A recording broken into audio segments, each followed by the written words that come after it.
Hey everyone, it's Jade from ShutUpAndRockOn.com, and I am sitting here with the ever so legendary Rudy Sarzo, also known as the bass player in every band ever. Rudy, how are you doing? I'm doing great. Hi, Dave. And we're at MusicCon in Sturbridge, Massachusetts right now with Stephen Pearcy, Tawny Katane, Chips Enough. How are you liking it so far? How am I liking it here? I love it here. I mean, I've played in this area so many times. I mean, I can just, flashing back to all of the great venues here. I played in this area. I played at the Garden. Yeah?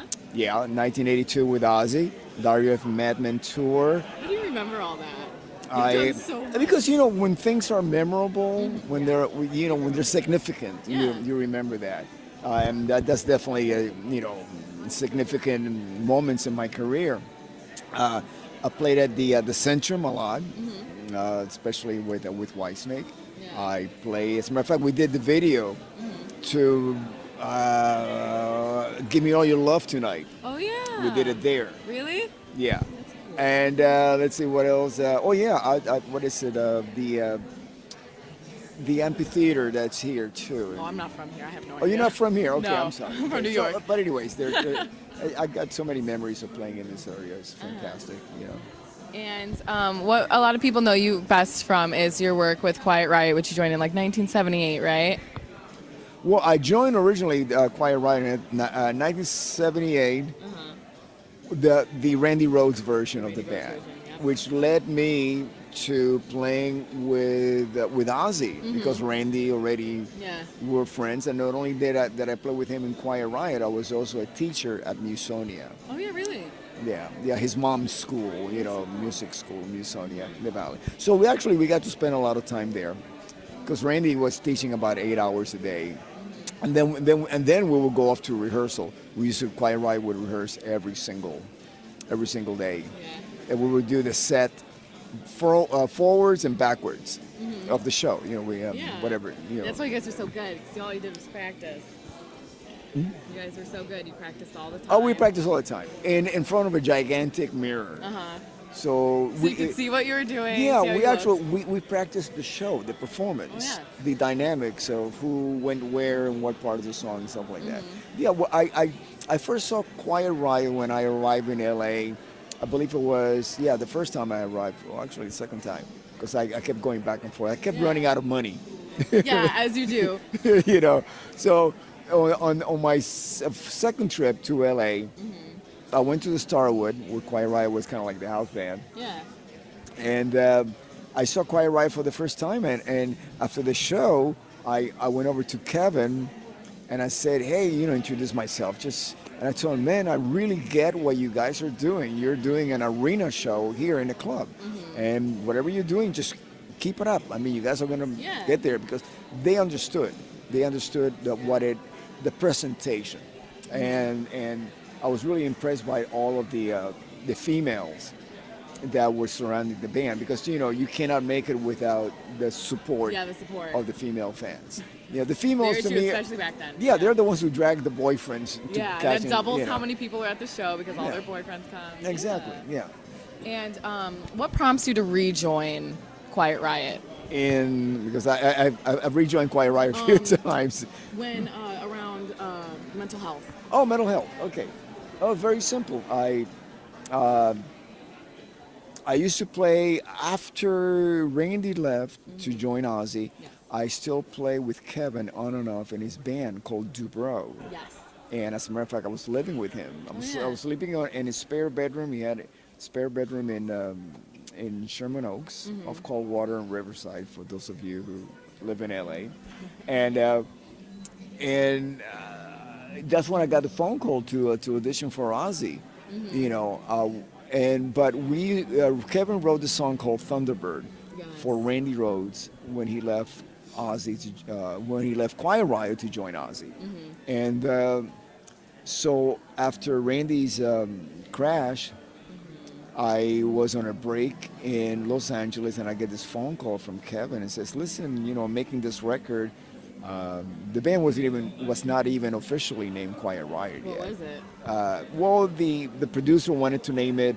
It was actually Dubrow, but he wanted to change the name to a band, and he wanted to use the name Quiet Riot, because the name Quiet Riot was getting a lot of attention attached to Randy. Every time that there was a review about Ozzy, they will always say, you know, and guitar player Randy Rhoads from Los Angeles-based band Quiet Riot. So Kevin felt, well, you know, the brand is getting a lot of attention, so I want to rename it the band, you know, Quiet Riot, which which he was a major, he was a founding member of, you know, and so I get the phone call, and since I used to play that song Thunderbird with Kevin and Dubrow, I said, yeah, let me, of course, you know, I would love to do that for Randy as a tribute. So I brought my spare bass because all my equipment was on tour with Ozzy. So I had all the bass laying around, and I brought it in. So I tracked Thunderbird quickly, and it was a 4-hour session that they booked, you know. And so they go, well, we got all this other time, so do you still remember Slick Black Cadillac? And I go, yeah, let me go over a couple of times with you guys. Now, the band now is Frankie Benelli, who I had played with and knew from over a decade, you know, like 1972, before your dad was born. You know. So, and Carlos Cavazo, who I knew from Snow, you know, playing in LA, you know. And so anyways, so we go over the song and we track it. And okay, do you still remember Love's a Bitch? Yeah, of course, you know, let's go over it. So by the time that I left that session that I just went in for one song, I basically recorded almost half the record. You know, then I went back to Ozzy.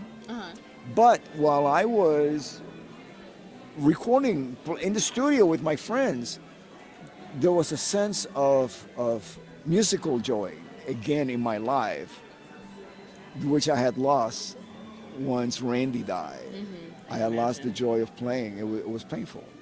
Painful to get up on stage without him there. Without him there, because everything remained the same. It was the same castle, you know, the Diary of a Madman castle, the same clothes that we wore, same set, same songs, same people, except the guitar player Randy Rhoads was not there. Our friend, my your brother. My brother. Yeah, the guy who got me in the band. He's the one who put this trust in me, you know. And it was so painful. I mean, so painful. Imagine I left Ozzy, one of the biggest bands in the world, for this band that nobody wanted. Nobody wanted. Nobody wanted Quiet Riot. Nobody did. You know.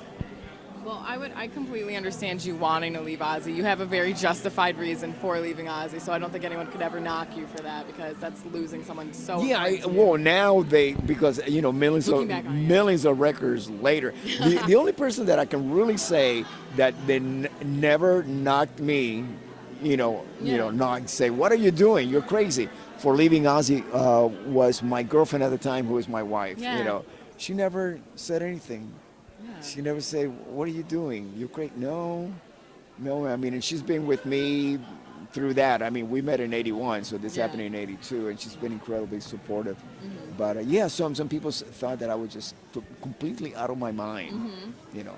But I needed to get the joy of playing in my life again. Yeah, you had to get back into that, because, once something like that happens, it's hard to get back into it. But you clearly have, because you're still going.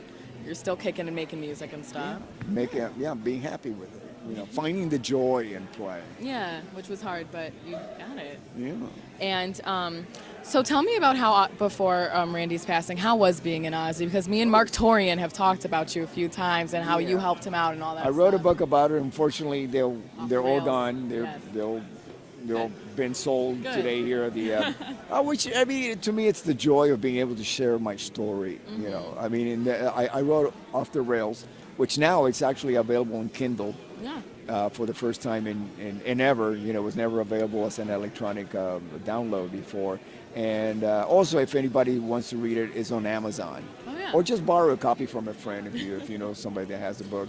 But it's to answer the number one question I get asked when I travel, which is, what was it like to play with Randy Rhoads? Yeah.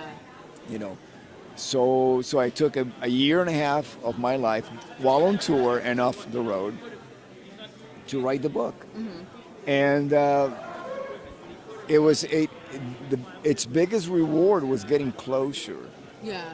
Getting it all out there. Yeah, because I didn't realize that was carrying all of this with me for decades, you know, and finally to like put it on paper and say, write the end. Yeah. It was, I got closure, and it was also bittersweet because while I was writing the book, Randy was alive in my head all the time. He's always alive in your head, though, I Yeah, feel. You know, he never really goes away. I know, but to be there, you know. And reliving all of it, too. Yeah. That must have been an emotional roller coaster to write your book. Yes, the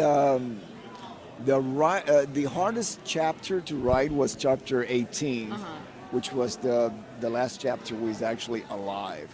And I thought the hardest chapter was going to be chronicling the death, you know, the crash. But it was actually the fastest one because it just poured out. Because it was like waiting to come out. You know, I have been keeping it, you know, repressing it all these years, and it just finally was like, boom, it happened. And it just, I mean, I must have written about 9 pages that day, because usually when you write a book, if you can get one printable page a day, really? Yeah, you're moving forward. Oh, nice. Yeah, that's what the advice I got from professional writers, friends of mine. Go for 1 page a day, you know. Yeah. And that one, it was almost like the whole chapter just came out.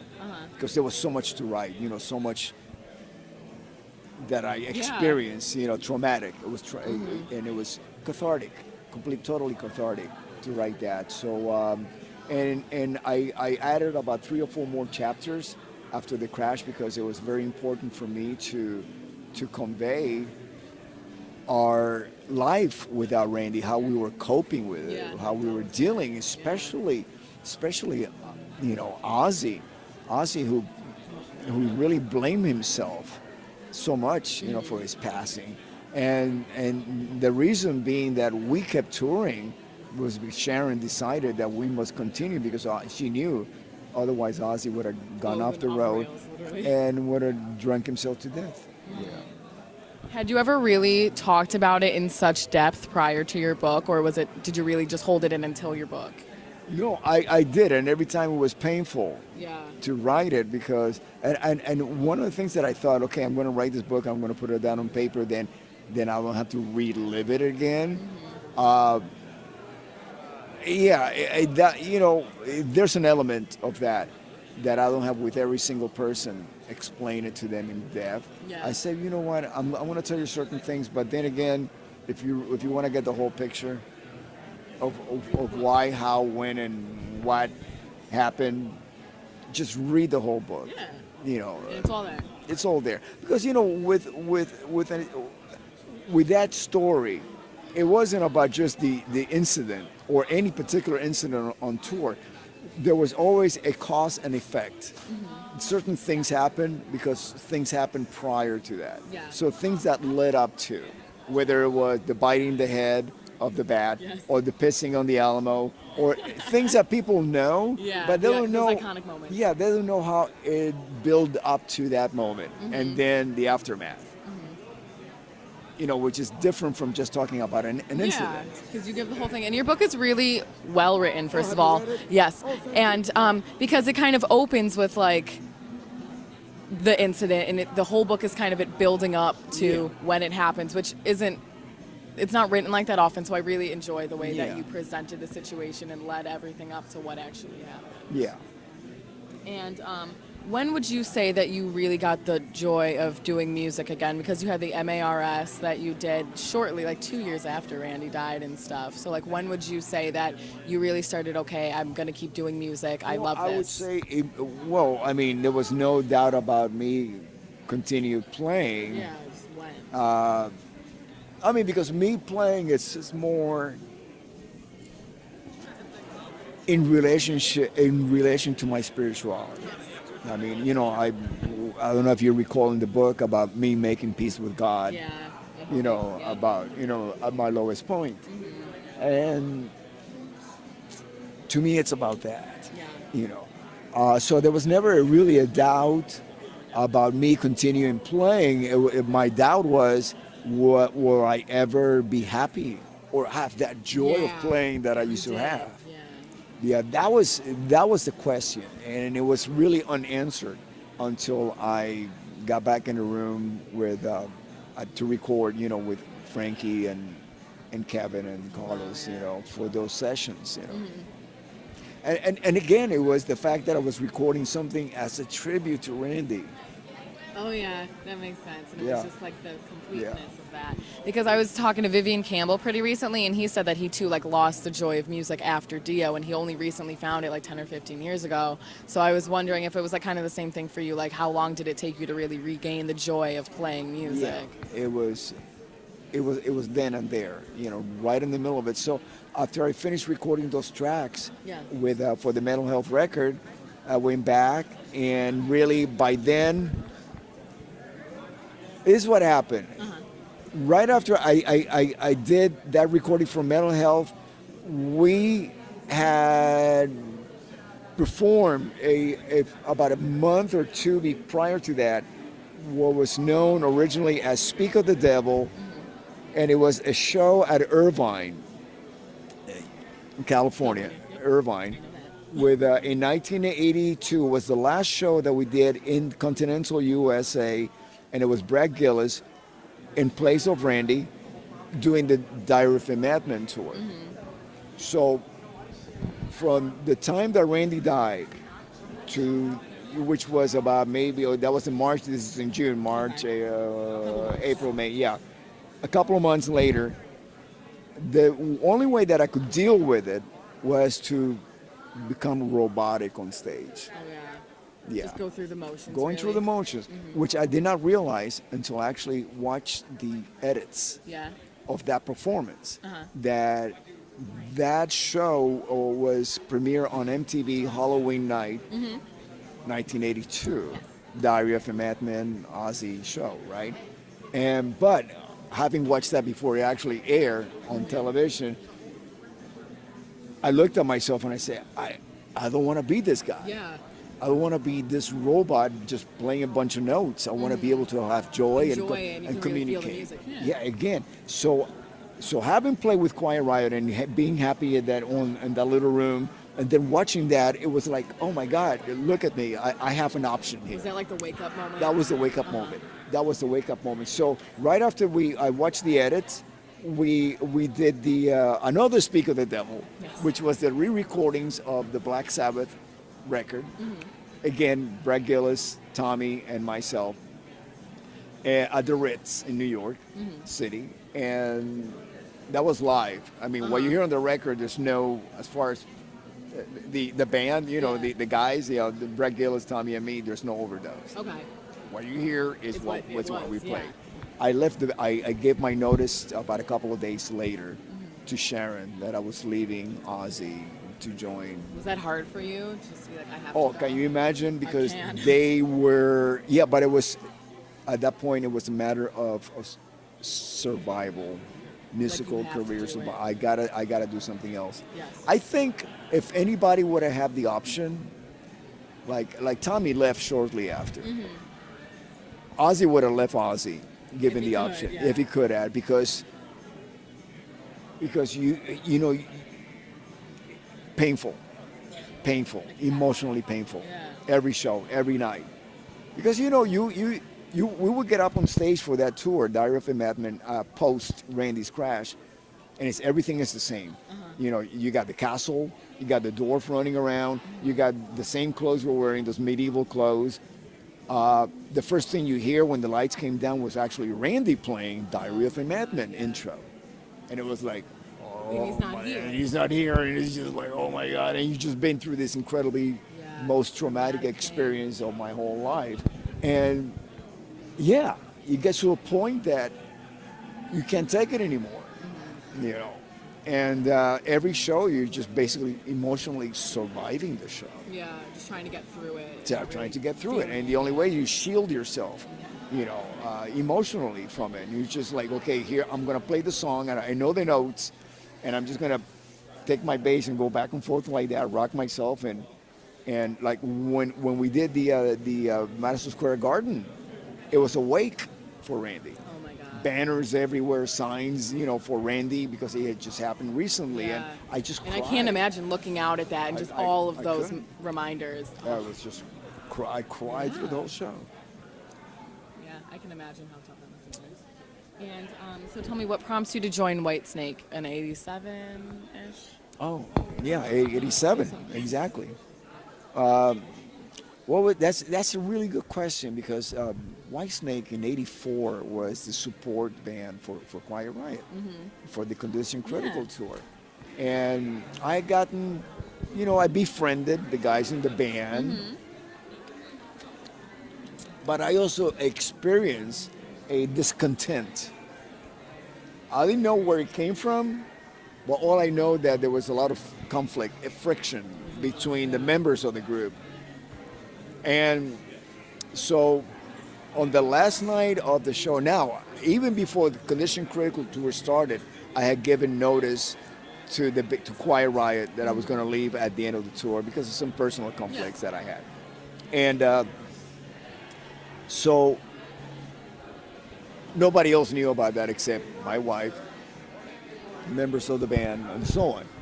And so the last night of the tour that we were doing with Whitesnake, Quiet Riot, we had like a little party, and as we were saying goodbye, David gives me a big hug and whispers in my ear, "We're gonna play together soon," And I go, well, "How does he know?" I didn't say yes, no. I just said, well, just give him a hug, whatever, So then officially I leave Quiet Riot in January of 85, and I get a phone call from Whitesnake management to come down, and along with Tommy Aldridge, who was also moving on from Ozzy at the time, and we were joining forces to do something together.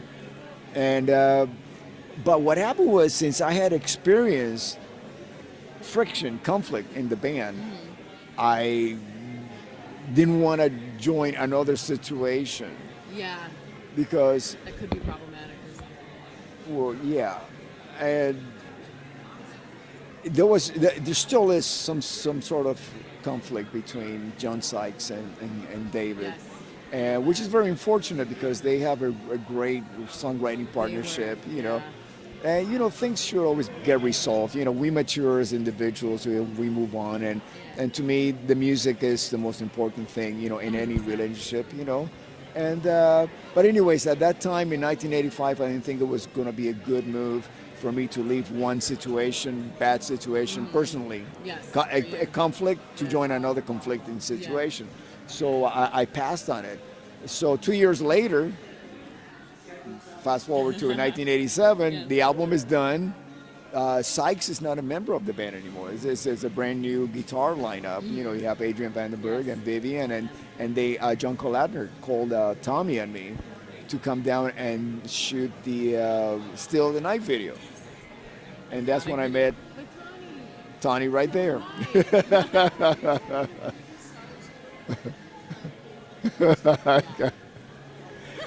I'm singing your praises too. I'm singing your praises. Yeah. And then that's when I met Tony, who was very sweet, shy, and mysterious. Yes. Now she's sitting in the corner reading a script for when we were doing Still of the Night. Yeah. Yes. Yeah. The Moms Anonymous thing, or our last marriage, you and me. Which one are you talking about? The Still of the Night video. Yes. That was everything that you just said. Slow, mysterious, and You were very sweet, shy, and mysterious, sitting in a corner reading a script.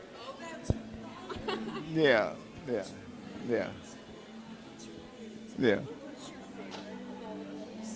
Videos? I answered that yesterday. Oh my God, that's such a great question. I don't know. I would have to say, here I go again, and I'll tell you why. Because by then we were a band for Still the Night video, we were just a phone call. Yeah, everyone just came in. You know, we didn't know each other. There was no camaraderie. It was kind of like, well, if you're involved with this, I'm in, you know, kind of a thing, you know. And by Here I Go Again, we were in. We were a band. We have had dinners at your place already. Yeah, exactly. Tokyo, when we went and had Kobe beef and the promoter picked it up and it was $10,000 for the bill. Well, that came later. Yeah. Video was Deep with the Love. Oh, yeah. What was that? Because you were like sideways in a bathtub? No, that part I didn't really care for, Rudy. But I felt that was a very mysterious. And I thought everyone had their really great close-ups. And I thought Marty did a great job on that. And he did a great job on all of them. But for me, it was Deep with the Love. I like the rawness of Still the Night. It was very raw. And the fact that we didn't have to do chain link fences and girls in bikinis. We kind of kept, you know, I think that also separated us too, that we didn't go there. We kept it, you know, classy rock and roll. And Yeah. most. The classiest, obviously. I mean, we've been friends for over 30 years. So I don't mean to jump in on Rudy's interview, but it's okay, but I've got nothing but great things to say about him, so if I can be that objective person and let you know what you're hearing is the truth, then I'll be there. Good to know. Good to know. So Whitesnake was good. Why'd you leave? Oh, it was wonderful. No, I didn't leave. David won. I tell you the moment. It was David and I think you were in the bus. He announced after the second show in January of 1990 that he was going to take a break. You know, and that's actually was great. It was sad because there was a countdown. Every show was the last show of that until then. You know what I mean? So it was kind of like there's only so many shows left. But then in a way, it gave us notice that to get something else together. So when the tour ends, you're not just left like wondering what to do. So I actually prepared myself and put together a young band. So by the end of that tour, I went on to do something else. Was that band Sun King with John Five and Keith St. John? Tell me about that. So the reason you did that was because you knew Whitesnake was going to come to an end and you wanted to have something to fall back on? Yeah, exactly. And unbeknownst to us, there was this new musical genre called grunge happening somewhere else. I mean, I don't see. Yeah, we had no idea. I only knew what was happening in LA at the time because I had two worlds: the world of touring globally with Whitesnake, and then my world when I came home to just the Sunset Strip. Yes. I wasn't aware I wasn't part of the Seattle scene. That's what most people say. Like grunge kind of just sprung on everyone, and everyone's like, wow, where did it come from? Well, it needed to happen. I mean, if you look at any significant musical movement, it was always one kind of like superseded the next. Yeah.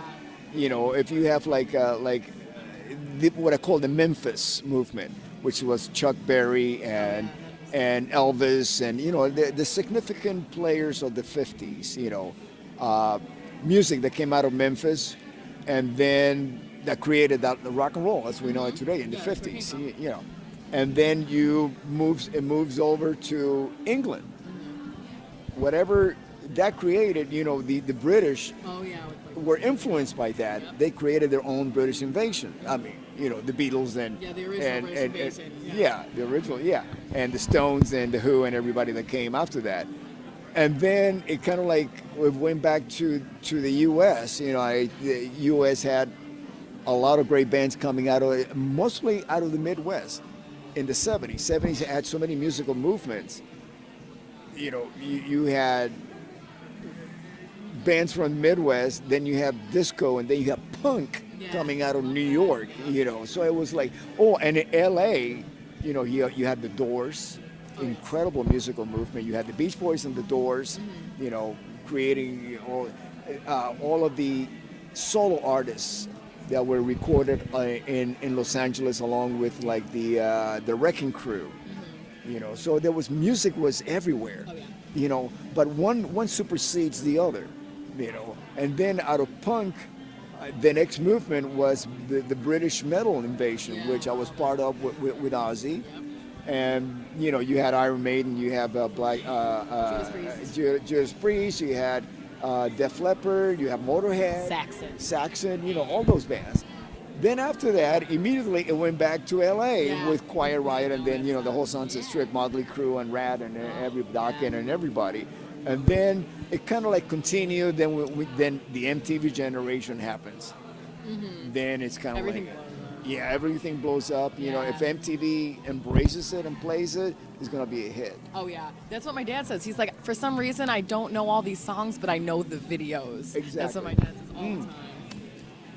So video start influencing radio. By far, Radio. So all of a sudden the dynamics completely change, because now music is being replaced by visual, compelling artists. And now it's not more about the music. It's like, can we look good enough to get on TV? Exactly. And that's what it becomes. I know bands that I have friends, bands from the 70s, that they could not compete visually with what was going on in the 80s. Bands that were song-oriented, big bands, that by the time that MTV came, they just didn't know how to do it. Yeah. Except for like bands like ZZ Top. Oh yeah. They were very smart, because they brought the element of who they were, and then the video vixen. They always had girls. That was the key factor. Yeah, it was. You know, which Tawny was, you know, definitely a key factor in the Whitesnake videos. That was a big part in all the videos. There's always the one girl in each thing. Yeah, but then again, you know, that became the elements that you have to have in order. If you were guitar, if you had guitars in your band, in your video, you have to have the vixen. And then what happened was, with MTV, the AIDS epidemic. And MTV felt that they were very responsible for being the voice to influence young America, as they were. They were, yeah. So it was like the conflict of, how can we be promoting sexuality in our videos when we have an AIDS epidemic? They were going like, just say no and abstain from sex to the kids, and then all the while they were playing all of these videos, you know, with vixens. So they found grunge as the perfect vehicle. Say, okay, great. Cut it out. Cut it out. So we have these grunge bands that do not promote sexuality. They promote teenage angst and everything that comes along with it, but no sexuality. So that was perfect. But then it was the balance of the grunge with guitars, no vixens, but you had the vixens in the gangster rap videos. But that was all right. There was a balance. Yeah. No guitars in the hip hop videos, but plenty of booty. Yes. You know, so a lot of the young America started gravitating towards rap, because that's what the chicks are. Yeah. You know. Very true. Now tell me, you joined Dio in 2004. 2004. How was working with Dio? Always love hearing about him. Playing with Ronnie came in my life at a point that I had been around for a while. Let's say I started with Ozzy in '81, and I thought by 2004 I had experienced everything. I knew everything, but no, it was a whole different level.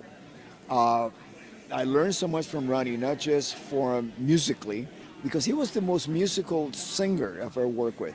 Oh, yeah. The fact that before he was a singer, he was a trumpet player. Yes. You know, so he approached a trumpet player and then a bass player. So he had all this musical prowess behind him. Yeah, he had incredible musical ideas. I mean, real ideas, not just like suggestions, but complete ideas. Knew what he wanted to do. Yeah, musically, that made sense, and they were strong. Not just a suggestion, but just a concrete idea, you know.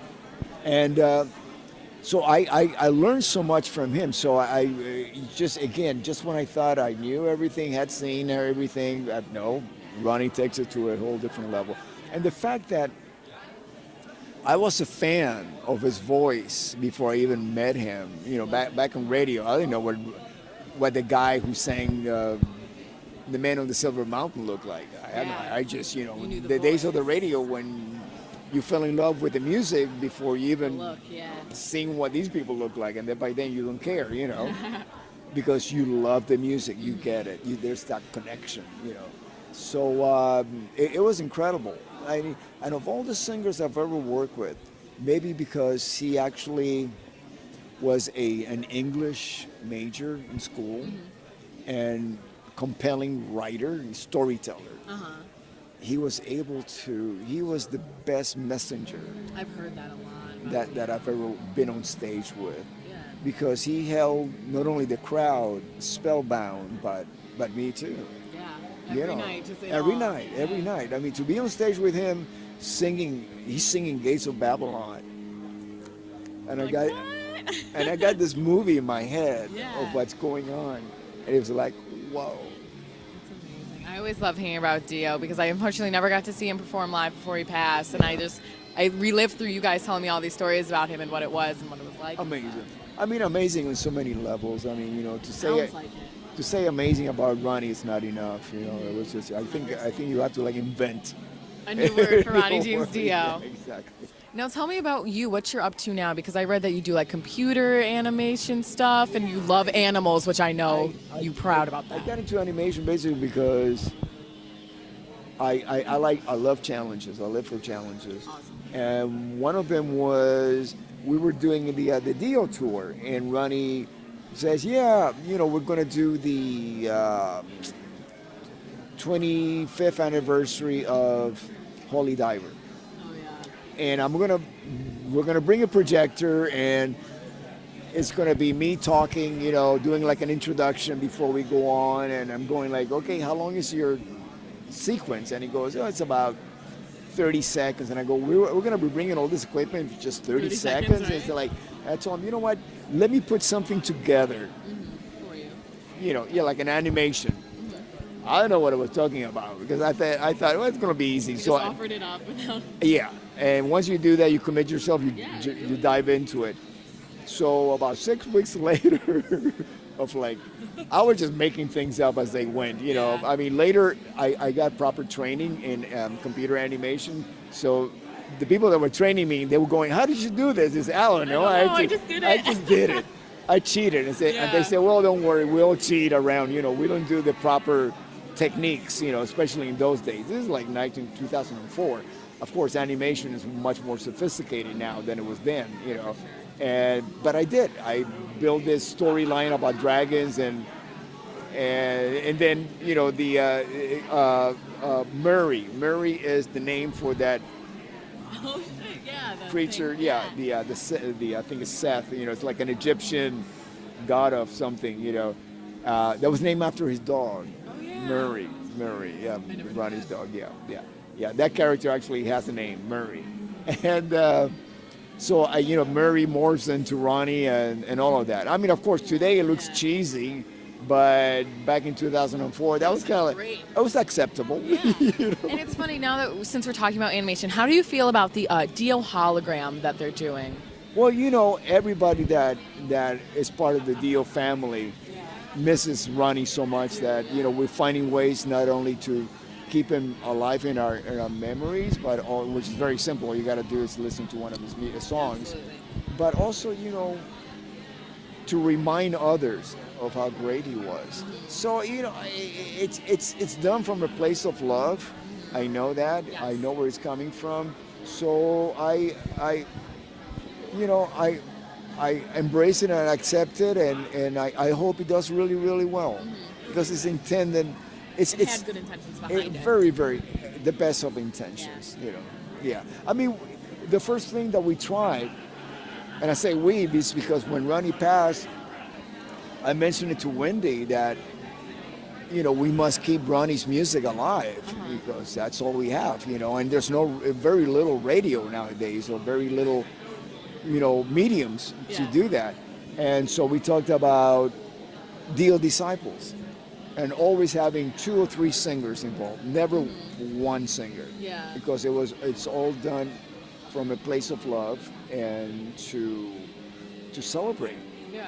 You know. Now there's Your Disciples, Last in Line, and all these tributes. Well, Lesson Line it's separate, Yeah. but it's still connected, The very, same very much thing, connected, yeah. because you have the same individual.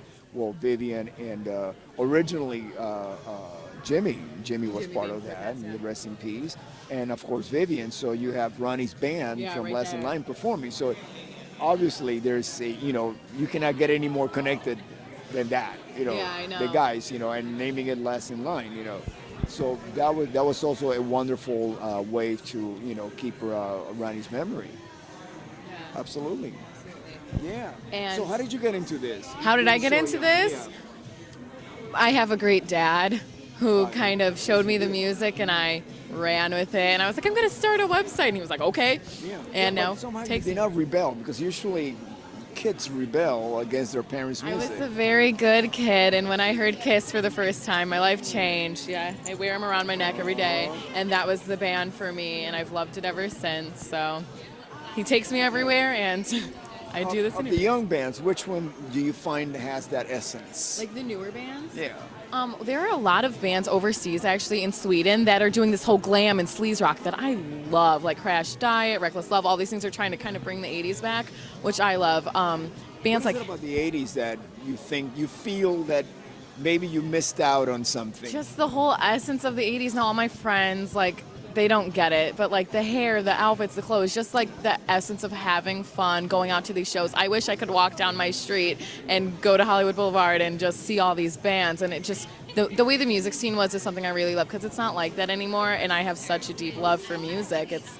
I miss it. I miss the best decade of music, because I love all you guys. And The music, I mean, I can sit down and show you why it sounded a certain way, but the look, the image, I was there. yeah, I know and, you are. and I know why we look like that. We look like that because we were starving musicians. Mm-hmm. You can't be a starving musician and you can't help but being skinny. Yeah, that's true. That's Yeah, right. true. So, You're living okay. out of your car, you gotta have it. Yeah. Well, not only that, you're finding you've been to the Rainbow. Never been. Never been to. Carrie Stevens always says when I come Gotta go visit, we're to gonna the go. Rainbow. It's my dream. You gotta go to the Rainbow. You have Carrie take you to the Rainbow. Okay. Now the Rainbow was the place, and I was talking to Ricky Rackman I'm very about. familiar with it all. Okay. We're all starving musicians mingle with the stars. Yes, and that's Yeah. how the Cat House was too. It was all the Yeah. big bands that came, all the bands. Well, yeah, exactly. Yeah. But the Rainbow was a restaurant, and it had this logistically perfect spot. It had a parking lot. Where now it's smaller because there's seating areas, but back in the day it was just purely a parking lot yeah. between the Roxy and the Rainbow. So at 2:00, everybody that did not find a place to sleep because we were all starving and we were Yeah. kind of like almost homeless, basically homeless. We would go there Yeah. to find somebody to take us home Oh my God. and buy us breakfast in Oh, the that's morning. so much. I've And- heard that before. Yeah. I've heard So usually with that came going through this lucky lady's Yes. closet. So you will borrow For clothes. permanently. I love that. Yeah, because after that night you probably will not see them ever again. Yeah, there was no cell phones, no Facebook to I know, so they couldn't find you. yeah, Once they you left, you're couldn't find gone, unless they see you at a show or something. yeah, exactly. So that's how we started looking like that. We were thin because we were starving musicians. We dressed like that because we were wearing girls' clothes. Yeah. I love it. Like, I just love that. Like, that doesn't happen anymore. And, like, no one has And- any good stories and- to tell. I'm like, And come on. again, have you ever seen the Quiet Riot video, Come and Feel the Noise? I'm wearing that Absolutely. Target shirt. Okay, I'm on the road, and I'm at a mall, and I'm going, I gotta get me something new to wear because this everything's falling apart, Yeah. right? So I walk into this merry-go-round. It's a chain store, Yeah. mall store, and I see this shirt. It's a girl's shirt. But then again, I'm like 120 pounds then. Of course, it all fits me. There was no rock and roll stores. I mean, I couldn't go to like Warren Star or something like that and say, make me. No, that brands that they have now. it didn't exist. So you have to make it as you went along, unless you went to England. Oh yeah. in like They you have know some. Kings Road or places like that, Yeah. Kensington Market, then you can go and buy it. But if you're in touring in the U.S., you touring all the markets, like B markets, like in the Midwest or the major cities. Unless you were in New York, unless you went to New York City, there was some places you can get rock and roll clothes. Everywhere else, you have to go to a chick or a lady store Yeah. and buy some, young girls shirt and That's stuff like that. hilarious. Yeah. I love that Yeah. so much. So that's how we look like that. Yeah. You know. And that's how the look came from. Because I remember Joe Elliott one time said, everyone's like, the signature Union Jack shirt, where'd you get that? He was like, it was like $5. So Exactly. like that's how it went back then. Exactly. And something else I want to talk to you about really quick is it was recently announced that you're joining Dean Castronovo and Dan Spitz in that thrash thing, right? That they're doing. How are you? Yeah, we actually we have talked about it because this is what happened. I recently joined as a member Yes. a band called The Guess Who. Yes, I'm familiar. Yeah. So I'm committed to that. Yeah. So I started talking with Dan about conceptually what they're doing.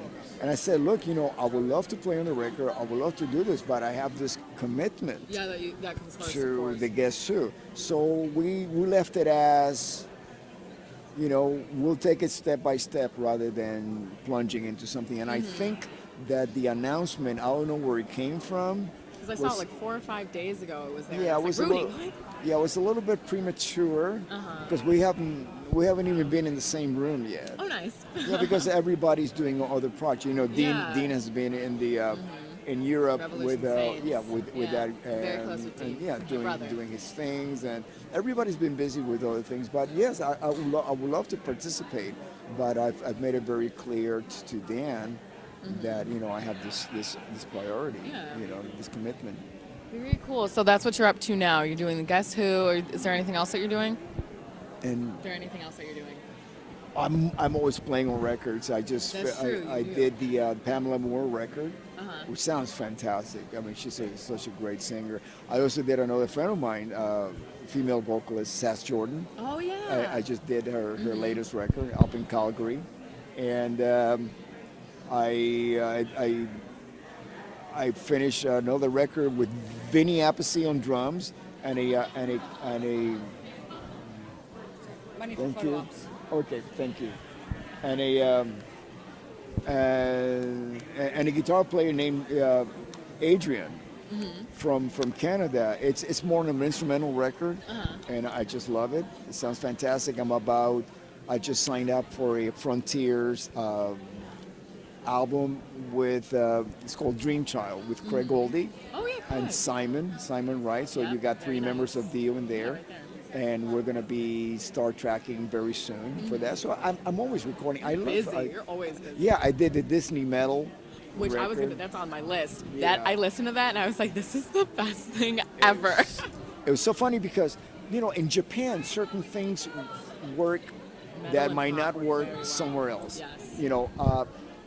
Disney Metal, or it's the name of the record, but the band is called D Metal, Yes. which is actually Disney Metal. Yeah. And and it was only for Japan. And we had the singer Mike Visser and I. We were members also of Animetal USA, which is again anime songs, Yeah. speed metal style.